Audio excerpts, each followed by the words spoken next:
G'day guys, welcome back to Carl's Couch Time. As you can see, my head's still not blown off, my arms haven't fallen off, so the vaccine is working well. And I haven't got COVID, touch wood.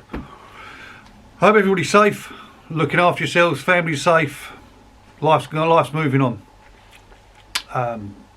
What a 48 hours we've had. How big has this been? We've had some major things happen, not just in the UK, but in the world as well, and that's having a big effect. In the UK, we've had the European Super League. That all kicked off and went bananas. Massive fan reaction, huge fan reaction. And in the States, we had the conviction of the police officer that murdered George Floyd.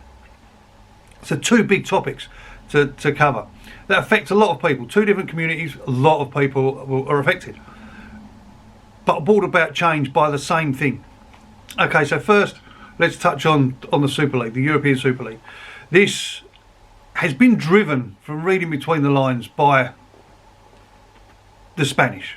Let's face it. They're in trouble for money, so they're pushing this. And this Super League it's been kicked around for a long time. Excuse the pun. It's been kicked around for a long time, and I can go back to the mid 90s, 94, 95, when this all started being talked about. Setting up a league for the elite teams. Now, the sort of the teams, the British teams that were involved in it, and the English teams that were involved in it, is Spurs.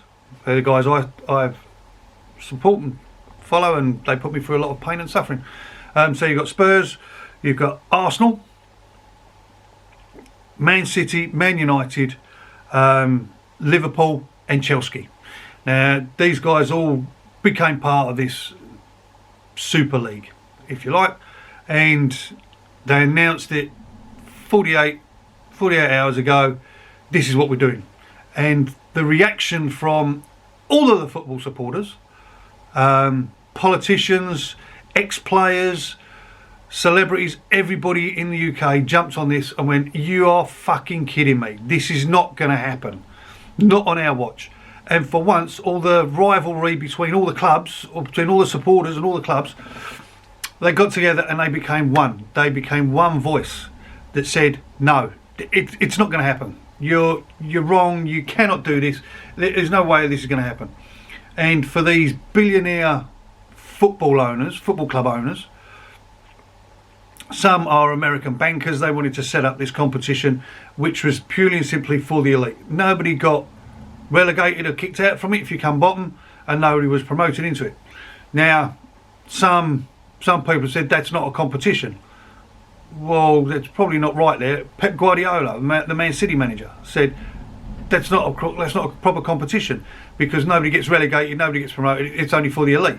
No, it's not for the elite. It is for a group of teams that want to play in that competition, and that competition only.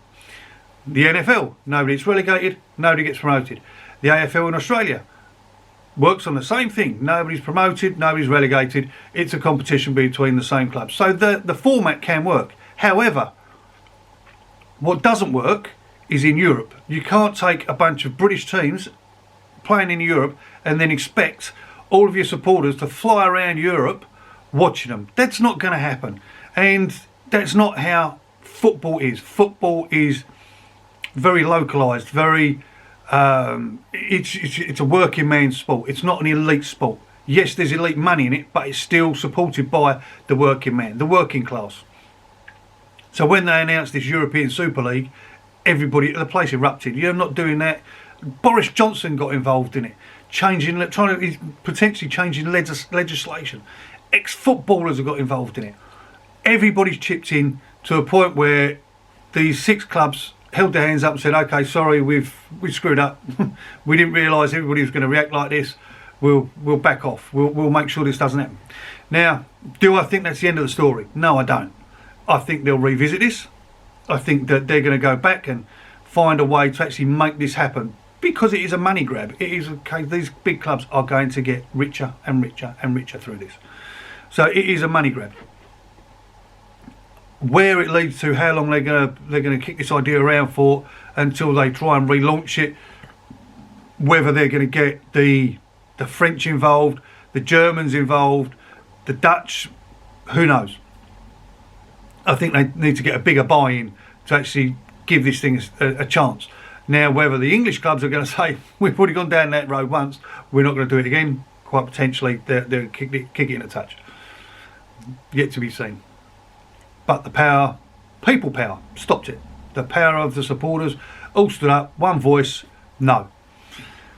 Now the other one, which I think is going to have bigger global ramifications, is the murder of George Floyd that happened last year, and the conviction of Derek Chauvin, the police officer that killed him. I think that's going to have massive ramifications around the world, huge ramifications. You've got, there's never been a conviction for a person of colour who's been killed at the hands of a police officer in America. Not one conviction. Go back, look over history. So there's obviously, this has happened time and time and time again, but never been a conviction. Now, when this happened,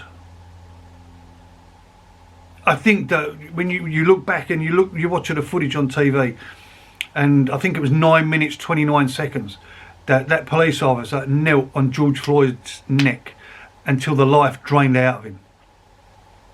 That 9 minutes and 29 seconds, for two people who weren't connected, had nothing to do with each other, they collided for 9 minutes 29 seconds, will be some of the most important times that happen in the world. The biggest, hopefully will bring around the biggest change. Do I think that that would have happened if it wasn't for one young lady? Which was a bit strange when you think about it. The young girl has taken her younger sibling down to the shops, I don't know, to buy an ice cream, sweets, whatever she was doing. And she saw this happening and did exactly what every youngster does. Think to themselves, I can put this on YouTube, and films it. She films this for 8.5 minutes.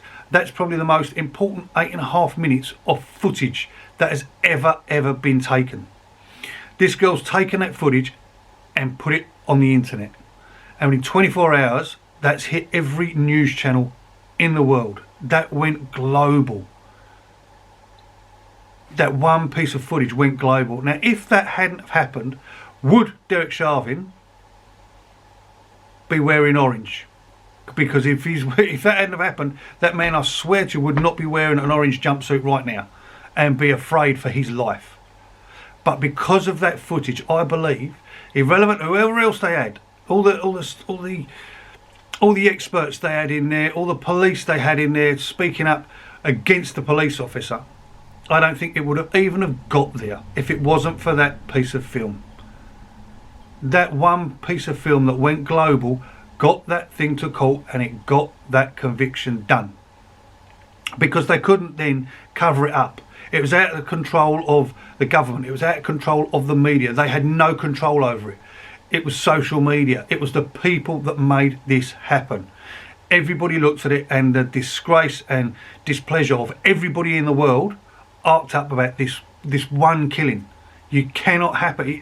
Something's got to be done. The guy publicly has killed someone. A police officer publicly killed him. Not with a gunshot, quickly. He took his time over it by kneeling on George Floyd's neck. That is astonishing. Absolutely astonishing. But that one bit of footage got that to court. Now, he's been convicted. The police officer has been convicted of it because of all the experts, because of the police that spoke up against him, from the training, for everything. The police commissioner, they all stood up and said the copper's corrupt. Bang, he's been locked up. So he's now wearing an orange jumpsuit and probably afraid for his life. Now, my question is this: is he actually going to make sentencing in 8 weeks' time? And if he does, how much that sentence is he actually going to last? Is he going to go through? Because he's now gone from being one of the good guys to being one of the bad guys. Now, as one of the police officers, he would be responsible for a lot of people that he's going to be sleeping with, potentially, literally. He's going to be in prison with a bunch of very, very pissed off people. Now, I've no doubt, things aren't good for when police officers go to prison. It's not good for them. It's going to be even worse now because publicly this guy has killed a black man. And I'm sure that there's going to be some big ass black guys in prison that are going to want their ounce of flesh, and they will take it if they're not careful. If the authorities don't ensure this guy's safety, I'll be even surprised if he makes it to Christmas. You know, but this all came about because of people power. The same with the football. People spoke. The authorities, the powers that be, had to listen. George Floyd, people spoke, the authorities had to listen. They had to deal with it. They could not be seen to sweeping things under the carpet. Brexit, the people so many MPs and businessmen said, oh no, the people don't want this, people don't want this. The people spoke. Brexit happened. So it goes to show that when everybody is on the same page, when everybody is singing from the same hymn sheet, when we're all going in the same direction, we can make a change. We can make things happen. We can change the world. We can change a lot of things in this life. But we've all got to be on the same page, going the same direction. If we're not, it's just pandemonium, turn the lights off. So, you know, as I said, big 48 hours, huge 48 hours, and I don't think we've heard the last of either of these things. I don't think the European Soccer League, the European Super League is dead in the ditch. That's going to come back sooner or later. Might not be for 5-10 years, but that will come back. They're going to bring that back because they want to make a lot of money out of it. And I think Barcelona, Real Madrid, these guys need it to come back, otherwise they'll go bust. And I think that George Floyd, Black Lives Matter, this movement, if it's run properly, if it's handled properly, will gather a lot of pace, and things need to change. The way the police forces act, and not just the American, the British, European, every police force in the world needs to sit down and have a good hard look at itself. I think the legal system needs to look at itself, and also communities need to have a good look at themselves. It's going to be interesting to see what happens, and no doubt we'll touch on this. We'll come back. We'll do more videos as time goes on. But anyway, that's enough from me this week. Stay safe wherever you are in the world.